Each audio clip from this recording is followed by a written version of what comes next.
हो, म अरी हुँ।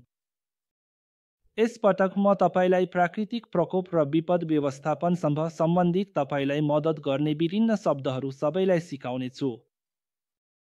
पहिलो विषयवस्तु भनेको प्राकृतिक प्रकोप हो। तपाईँहरू सबैलाई यी शब्दहरूको अर्थ थाहा छ? प्राकृतिक प्रकोप भनेको भूकम्प, आँधी, भारी वर्षा, सुनामी जस्ता प्राकृतिक शक्तिहरूका कारण घरहरू भत्किनु वा मानिसहरू घाइते हुनु हो। जापानमा भूकम्प प्राय आइरहन्छ। साकाइबे सहर समुद्र नजिकै छ र यहाँ पहाड पनि छन्। यहाँ उल्लेख गरिएका भूकम्प, सुनामी, आदि वा भारी वर्षा, पहिरो जस्ता विभिन्न प्राकृतिक प्रकोपहरूको धेरै जोखिमहरू छन्।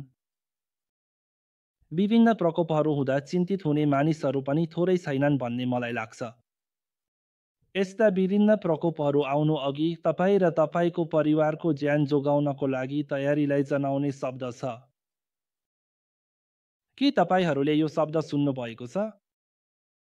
यसलाई विपद रोकथाम भनिन्छ। प्राकृतिक प्रकोप आउनु अघि ज्यान जोगाउनका लागि तयारी गर्नु नै हो। बोसाइसँग सम्बन्धित 4वटा महत्त्वपूर्ण शब्दहरू प्रस्तुत गर्न गइरहेको छु।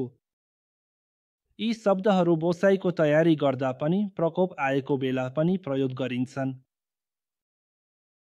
यी शब्दहरू सम्झिराख्नुभयो भने आकस्मिक अवस्थामा धेरै मद्दत पुग्छ।